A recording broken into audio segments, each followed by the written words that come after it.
Hello and welcome to my YouTube channel. आज की इस वीडियो में मैं आपको एक ऐसे टूल के बारे में बताऊंगा जिसका नाम है मेटा इन्फोसाई। ये एक्चुअली वेब बेस्ड बिब्लियोमेट्रिक टूल है जिसको रिसेंटली 3 इंडियन रिसर्चर्स ने डेवलप किया है, जिनका नाम आपके सामने डिस्प्ले हो रहा है। ये इस टूल का इंटरफेस है, फ्रंट इंटरफेस, और इस टूल को आप सर्च कर सकते हो। मैंने अपने वीडियो के डिस्क्रिप्शन में इसकी लिंक दे रखी है, या डायरेक्टली आप गूगल में मेटा इन्फोसाई सर्च करके जो फर्स्ट वेबसाइट आएगी उस पर क्लिक करके आप इस वेब टूल पे जा सकते हो। इस वीडियो में मैं आपको स्टेप बाय स्टेप बताऊंगा कि इसमें आप कैसे अकाउंट अपना खोल सकते हो और फिर उसको आप कैसे यूज कर सकते हो टू परफॉर्म द बिब्लियोमेट्रिक एनालिसिस। इसका जो इंटरफेस है, फ्रंट पेज है, उसके राइट कॉर्नर में गेट स्टार्टेड है, इस पर क्लिक कर लेंगे। क्लिक करने के बाद एक और पेज ओपन होगा जहां अगर आपके पास गूगल जीमेल अकाउंट है तो वो कंटिन्यू करके आप डायरेक्टली इसमें अपना अकाउंट क्रिएट कर सकते हो, या नीचे साइन अप पे क्लिक करके आप अपना अकाउंट क्रिएट कर सकते हो। यहाँ मैं कंटिन्यू विद गूगल पे क्लिक कर लूँगा और जो मेल मेरा है अपना उस पर क्लिक करके ये डायरेक्टली आपका अकाउंट क्रिएट कर लेगा। उसके बाद जो है आपको ये जो ड्रॉप डाउन, इस पर क्लिक कर लेंगे, सिलेक्ट डेटा सोर्स। यहाँ आप Scopus data source file CSV ले सकते हैं, web of science XLS file, या customized uploaded Scopus plus web of science data file ले सकते हैं। मैं यहाँ स्कोपस डेटा फाइल को यूज़ करके आपको स्टेप बाय स्टेप सिखाऊंगा कि आप इसको कैसे यूज़ कर सकते हैं। हम यहाँ स्कोपस सिलेक्ट कर लेंगे। उसके बाद ड्रैग और ड्रॉप भी कर सकते हो आप अगर आपके पास फाइल है। मैं सिलेक्ट कर लूँगा और यहाँ मैं डाउनलोड्स पे मैंने एक फाइल डाउनलोड कर रखी है स्कोपस की, उसको सिलेक्ट करके फिर हम डायरेक्टली किस पे जाएंगे, एनालाइज द डेटा।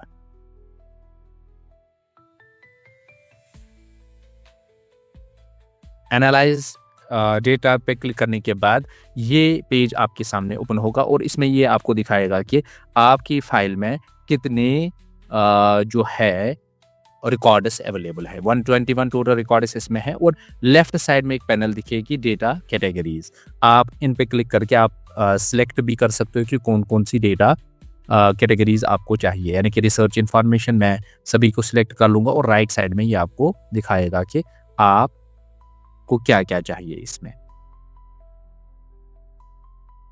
इसी तरीके से कोलैबोरेशन इंफॉर्मेशन, जो ऑथर्स है या एफिलिएशन या कॉरस्पॉन्डिंग एड्रेस है, इसको भी आप सभी को सिलेक्ट कर सकते हैं, या आप चूज कर सकते हैं एज पर योर कन्वीनियंस या एज पर योर जो चॉइस है, आपको कैसी एनालिसिस चाहिए। इसी तरीके से मैन्युस्क्रिप्ट इंफॉर्मेशन, इसको भी आप सिलेक्ट सभी को कर सकते हो।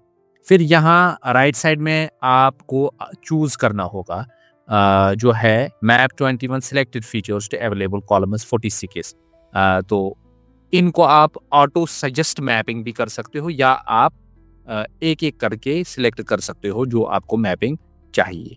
मैं ऑटो सजेस्ट इसको कहूँगा कि ऑटो सजेस्ट करने के लिए, तो ये ऑटो सजेस्ट पे जब आप क्लिक कर लोगे तो ये आपको यहाँ प्रीव्यू ऑप्शन ये हाईलाइट होगा, और इसको आपको इस पे क्लिक करके ये प्रोसेसिंग आपको दिखाएगा कि कौन कौन से फील्ड्स आप देख सकते हैं। कंटिन्यू टू, इसके बाद आप कंटिन्यू टू डैशबोर्ड पे क्लिक कर लेंगे।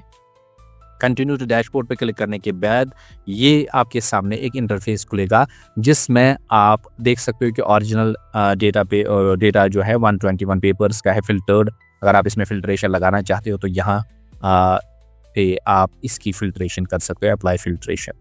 साइटेशन काउंट क्या चाहिए, 0 से चाहिए। मैक्सिमम काउंट जो है 317 है, जो कि इस डेटा सेट में। इसी तरीके से कंट्री या डॉक्यूमेंट जो भी आपको फिल्ट्रेशन चाहिए वो आप कर सकते हैं। तो ये ओवरव्यू है डेटा का। उसके बाद बिब ट्रेल, यानी कि पब्लिकेशन एनालिसिस आपको अगर करनी होगी तो इस फील्ड में आप जाएंगे लेफ्ट पैनल में। यहाँ आप पब्लिकेशन एनालिसिस पे क्लिक करके ये डायरेक्टली आपको पब्लिकेशन एनालिसिस जो बाय डिफॉल्ट इसका है, यानी कि पब्लिकेशंस और citations with number of years, यहाँ आप इसको कस्टमाइज भी कर सकते हो। जैसे कि इसने दिया है ईयर गैप 1 ईयर, हम 2 ईयर गैप भी रख सकते हैं, या हम 4 ईयर गैप भी रख सकते हैं, ताकि जो हमारा ग्राफ है वो रीडेबल और कन्वीनियंट दिखे। इसी तरीके से लाइन या लॉग बोथ चाहिए, जिस तरीके की एनालिसिस आपको चाहिए तो वो आप यहाँ चूज़ कर सकते हैं। यहाँ प्लॉट टाइप में आप बार प्लॉट भी इसको कन्वर्ट कर सकते हैं या एरिया वाइज भी एरिया प्लॉट भी आप क्रिएट कर सकते हो। यहाँ पब्लिकेशन जो है, पब्लिकेशन एंड साइटेशन फर्स्ट था, इसको आप टोटल में भी ले सकते हो कि टोटल नंबर ऑफ पब्लिकेशन क्या थी पर ईयर, या प्रोपोर्शनेट एनालिसिस टाइप भी आप चूज कर सकते हो। कस्टमाइज अगर आपको ये करना होगा ग्राफ, वो आप यहाँ कर सकते हो एज पर यूर चॉइस, जो भी आपको चाहिए। लेजेंड्स चाहिए तो लेजेंड्स ले सकते हो। Data show the data label आप ले सकते हो। इसी तरह control and download and controllers, यहाँ आप PNGs फाइल या सेव एज CSV भी डाउनलोड कर सकते हो। उसके बाद इन्होंने एक अच्छा फीचर इसमें दिया है कि जनरेट समरी। इस पे क्लिक करने के बाद ये आपको समरी यानी कि AI इसमें इन्होंने दिया है, जिसमें आप इस स्टेप बाय स्टेप यानी कि पब्लिकेशन एनालिसिस प्रपोर्शन का AI समरी जनरेट कर सकते हो। इसी तरीके से साइटेशन जो है, साइटेशन एनालिसिस का आप ग्राफ क्रिएट कर सकते हो। डॉक्यूमेंट टाइप ये आपको दिखा सकता है, उसको भी आप ले सकते हो। जर्नल एनालिसिस ये आपको दिखाएगा। Journal analysis bar chart, pie chart भी क्रिएट कर सकते हो। डोनट चार्ट भी क्रिएट कर सकते हो। जो भी आप मैनेज डेटा, यहाँ आप उसको चूज कर सकते हो। ओपन एक्सेस कितने हैं, अगर आपने बार चार्ट लिया है या डोनर चार्ट लिया है तो ये आपको दिखाएगा कि ओपन एक्सेस आपके डेटा सेट में कितना है। ओपन एक्सेस कैटेगरीज कौन कौन सी हैं, non, gold, green and bronze. इसी तरीके से लैंग्वेज का भी ये आप दे सकते हो। फिर बाकी जो कस्टमाइजेशन आपको करनी होगी या जनरेट AI समरी, वो भी आप क्रिएट कर सकते हो। इसके बाद है साइट रेस में ऑथर एनालिसिस ये आपको देगा। ऑथर एनालिसिस कौन सा ऑथर जिसने ज़्यादा कंट्रीब्यूट किया है तो ये आप ले सकते हो। इसमें बार टाइप चार्ट ओनली क्रिएट कर सकते हो आप। टॉप ऑथर्स, टॉप कंट्रीब्यूटर्स कौन कौन से हैं, इसमें लाइन और सब बार भी आप क्रिएट कर सकते हो। इसी तरह average team size distribution, author peer collaboration क्या है, वो भी आप जनरेट कर सकते हो। कंट्री एनालिसिस पे क्लिक करने के बाद ये आपको कंट्री वाइज डिस्ट्रीब्यूशन दिखाएगा कि आपके डेटा सेट में country wise distribution of publication क्या है। ये आपको आप हॉरिजॉन्टली या ओरिएंटेशन भी आप इसको चेंज कर सकते हो। फंडिंग एजेंसीज, क्योंकि स्कोपस में फंडिंग एजेंसीज भी एक कॉलम होता है तो फंडिंग एजेंसीज भी आपको दिखाएगा। उसमें भी आप काउंट या फ्लो डायग्राम की सूरत में भी आप दे सकते हो कि किस का है। ये सेंकी 3 लेयर सेंकी भी आप दे सकते हो कि किस फंडिंग एजेंसी और वो किस कंट्री से बिलोंग करता है। तो इस तरीके से आप ये एनालिसिस परफॉर्म, साइट रेस परफॉर्म कर सकते हो। उसके बाद कोलैबोरिक्स इन्होंने दिया है, जायंट कंपोनेंट इन्होंने दिया है कि किस किस कंट्री के कितने कंट्री और फर्स्ट जायंट और सेकंड जायंट कंपोनेंट्स क्या है। सर्कुलर आप इसको चेंज कर सकते हो या ग्रिड टाइप भी दे सकते हो। सेंट्रलिटी नेटवर्क आप क्रिएट कर सकते हो। सेंट्रलिटी नेटवर्क उसमें जो भी आपको क्लोजनेस सेंट्रलिटी देखनी होगी या आपको बिटवीन। उसके बाद सेंट्रलिटी फ्रीक्वेंसी वो भी आप दे सकते हो, डिग्री बिटवीननेस क्या है।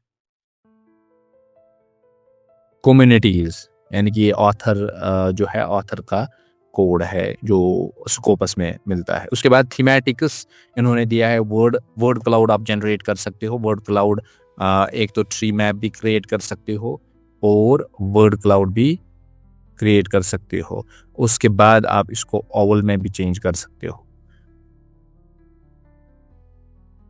तो फ्रीक्वेंसी के हिसाब से भी आप इसको चेंज कर सकते हो। उसके बाद बर्ड टॉपिक मॉडलिंग इन्होंने दिया है। बर्ड टॉपिक मॉडलिंग भी ये जनरेट करके देता है।